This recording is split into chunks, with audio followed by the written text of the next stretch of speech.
Hi guys, Baahubali the epic movie అయితే release అయింది. అయితే నా మైండ్ సెట్లో చాలా డౌట్ అయితే ఉండేది. ఈ మూవీ ఏకంగా 3 hours 45 minutes రన్ టైం ఉంది కదా, మనల్ని ఎంగేజ్ చేస్తుందా లేదా, మనం థియేటర్లో బోర్ కొడుతుందా, బాగుంటుందా అనే డౌట్స్తో నేనైతే వెళ్ళాను. ఫైనల్గా చెప్పాలంటే మంచి ఎక్స్పీరియన్స్ అయితే ఇచ్చిందనమాట మూవీ అయితే.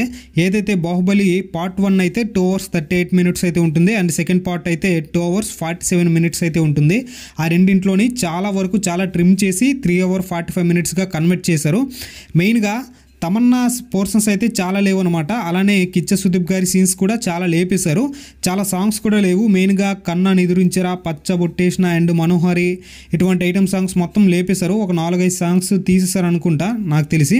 నెక్స్ట్ ఏంటంటే బాహుబలి పార్ట్ 1లో మనకు చాలా యాక్షన్ సీక్వెన్స్ అయితే ఉంటుంది, దాన్ని కూడా తీసేయడం జరిగింది. మెయిన్లో ఫైనల్లో బహాకిల్కి ఎవరైతే రౌడీ ఉంటాడు చూడండి, అతని సీన్స్ కూడా చాలా వరకు యాక్షన్ సీక్వెన్స్ అయితే రిమూవ్ చేయడం జరిగింది.